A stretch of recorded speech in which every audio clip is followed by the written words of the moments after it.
Security exchange जो board of India SEBI के अपना रिपोर्ट बताता है कि इंडिया में लॉ ट्रेडर जो है वो 89% इंडिविजुअल ट्रेडर जो है लॉस मेक कर बुक करते हैं। क्या आप उन लोगों में हैं क्या? तो देखिए, अगर आपको भी ऐसा लग रहा है कि आप रेगुलर बेस पे लॉस कर रहे हैं स्टॉक मार्केट में, तो आपको जरूरत है आइडेंटिफाई करने की कि इसके पीछे क्या रीजंस है। तो मैं आपको ऐसे 5 मिस्टेक्स बताऊंगा जिसकी वजह से आपका स्टॉक मार्केट में रेगुलर बेसिस में लॉसेज हो रहा है। ये मेरा खुद का अपना एक्सपीरियंस भी है जो मैं आपको शेयर करना चाहता हूँ। देखिए, सबसे पहला रीजन है स्टॉक मार्केट में लॉस होने का, वो है एक्सेसिव ट्रेडिंग। मतलब आपने अगर सुबह एक ट्रेड लिया तो आप उसमें अगर आपको लॉस हो गई तो आप उसे रिकवर करने के लिए और सारा दिन आप ट्रेड करते रहते हैं जब तक कि मार्केट आपका पूरा बंद नहीं हो जाता। मतलब आप मल्टीपल ट्रेड लेते हैं, तो आपको ये एक रीजन है। दूसरा रीजन है वो है आप दूसरों के टिप्स ट्रिक्स और दूसरे का रिसर्च बेस पे आपका अपना ट्रेडिंग का जो डिसीजन होता है वो दूसरे के बेस पे होता है। आपको अपना खुद का रिसर्च करना है और उसके बाद आपको ट्रेडिंग में इंटर करना है या आप इन्वेस्टमेंट में एंट्री करना है, तो आपको खुद का अपना रिसर्च होना चाहिए। आपको पता होना चाहिए कि आप किस वजह से एंट्री ले रहे हैं और इस टाइम में क्या क्या रीजन है। You should have a multiple reason to enter in particular time. आपको पता होना चाहिए कि क्या क्या रीजन है जिसकी वजह से आपने एंट्री ली है। तीसरा जो सबसे इंपॉर्टेंट रीजन है वो लॉस होने का, वो है कि आप जो है अपना प्री डिसाइडेड आपका पहले से स्टॉप लॉस नहीं होता। मतलब आपको ये नहीं पता है कि आप कितना मार्केट को लॉस देने जा रहे हैं। देखिए, मार्केट आपसे उतना ही लॉस ले सकता है जितना आप देने के लिए रेडी हैं। मतलब आपको पता है कि आपका स्टॉप लॉस क्या है, तभी आप मार्केट में एंट्री लीजिए। कोई भी पोजीशन बनाइए, आपको पता होना चाहिए कि आपका स्टॉप लॉस क्या है। अगर आपको नहीं पता कि आपका स्टॉप लॉस क्या है तो आप ऐसे ही लॉस करते जाएंगे। तो सबसे पहले आप डिसाइड करिए कि आपका स्टॉप लॉस क्या है, और जैसे ही आपका डिसीजन होता है आप उसके बाद प्री डिसाइडेड स्टॉप लॉस के साथ आप एंटर करिए मार्केट में। चौथा फारमोस्ट रीजन है वो है ट्रेडिंग अगेंस्ट द ट्रेंड। मतलब आपने सुना होगा कि ट्रेंड इज योर फ्रेंड, ऐसा आपने बहुत बार सुना होगा। तो ये बिल्कुल सही है। अगर आपने ट्रेंड के अगेंस्ट आपने ट्रेड ली है, अगर आप मार्केट से लड़ना चाहते हैं तो you will never win, because market is supreme. तो मार्केट हमेशा सुप्रीम है और आपको मार्केट का रिस्पेक्ट करना चाहिए। जब भी आप पोजीशन बनाइए, आप ट्रेड लीजिए, इन्वेस्टमेंट करिए, किसी भी कुछ कोई भी इंस्ट्रूमेंट के थ्रू आप ट्रेड करिए, इससे कोई फर्क नहीं पड़ता।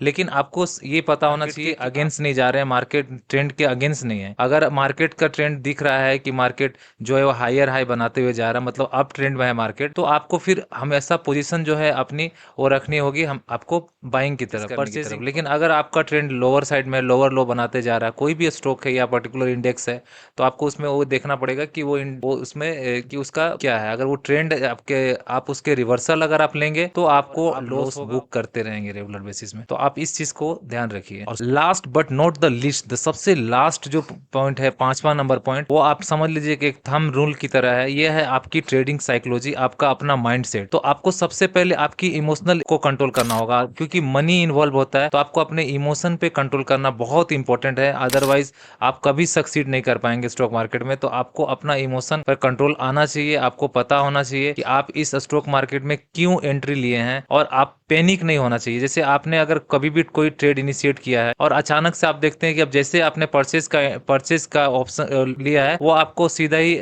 मार्केट उस समय से थोड़ा सा ट्रिगर करता है, वो आपके जस्ट अगेंस्ट चलना स्टार्ट होता है, तो आप पैनिक हो जाते हैं। और ऐसे सिचुएशन में क्या होता है कि जब आप पैनिक होते हैं तो फिर आप और ज़्यादा लॉस करते जाते हैं और करते जाते हैं, और लास्ट में आप देखेंगे कि आपका जो है पूरा कैपिटल जो है वाइप आउट हो गया, पूरा कैपिटल ही आपका चला गया।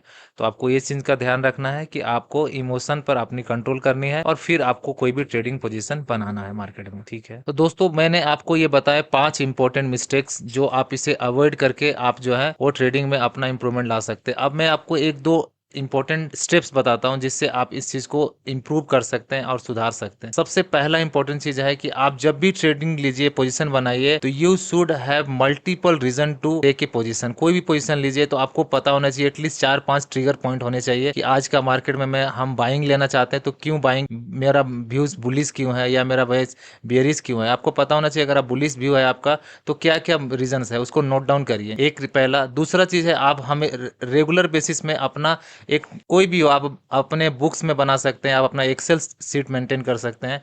आप अपनी एक ट्रेडिंग का एक सीट मेंटेन करिए पर डे का, और आप उसमें नोट करिए कि आपने इस टाइम में ट्रेड लिया है, उसके क्या क्या कारण थे।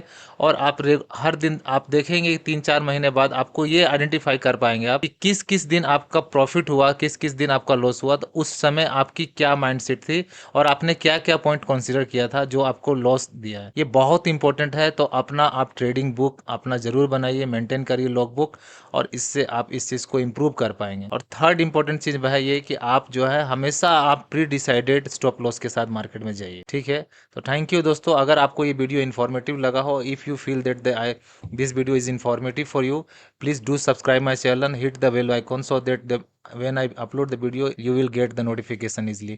तो आप जरूर से जरूर मेरे चैनल को सब्सक्राइब करिए, आप अगर नए ही चैनल पे। तो thank you for watching this video. Thank you once again.